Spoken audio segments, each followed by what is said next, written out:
The sequel we waited 30 years for, and then another almost year and a half because of a pandemic, is finally here. Ghostbusters Afterlife. A single mother and her two kids arrive in a small town to tie up the loose ends of her recently deceased father, and while they're there, they begin to discover that they have connections to the supernatural, the original Ghostbusters, and the events that took place in Manhattan in 1984. As a lifelong fan of Ghostbusters who knows that nothing is going to change my opinion of the first film, the second film, the real Ghostbusters cartoon, what it meant to me growing up, what it means to me as an adult, I can tell you this: Ghostbusters Afterlife is worth the wait. I'm watching this film, and every 20 minutes or so, I'm telling myself, I'm having a lot of fun. I'm having a really good time with this. I can see the phrase fan service coming up a lot with this film because, yeah, it's got a ton of fan service in it, but I see it being used in reviews in a negative way, a criticism against it, and I don't agree with that. Fan service to me is like jump scares in a horror film. There's good jump scares and bad jump scares. There's jump scares that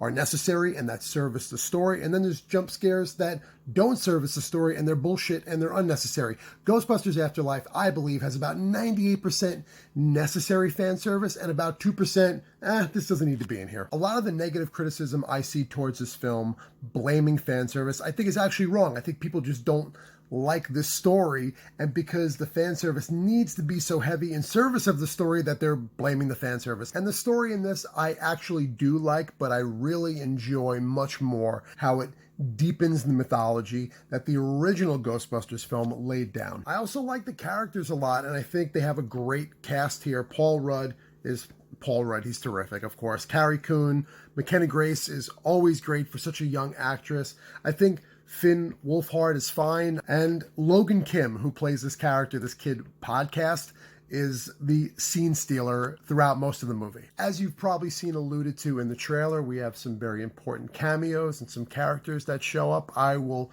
keep it to a minimum, no spoilers, obviously, but I will say this: very well placed, very well used, funny, emotional, and overall, I was very happy with how that aspect of this film was handled. The CG in this looks terrific. There were a lot more practical effects than I was expecting, and they all look great. It's amazing how they even managed to make some of the CG look like stop motion in certain places to match the special effects of the original film. This film is heartfelt, it's funny, it's got some great action sequences, it's spooky. This is a nice addition to the Ghostbusters mythology and the Ghostbusters franchise. If it were a bad film, it still was not going to affect how I view Ghostbusters in a negative way, but it's really good. It's a lot of fun, and it's just a nice addition to Ghostbusters overall. Gather up your friends, take your family, go to the theater and see this, and have a good time.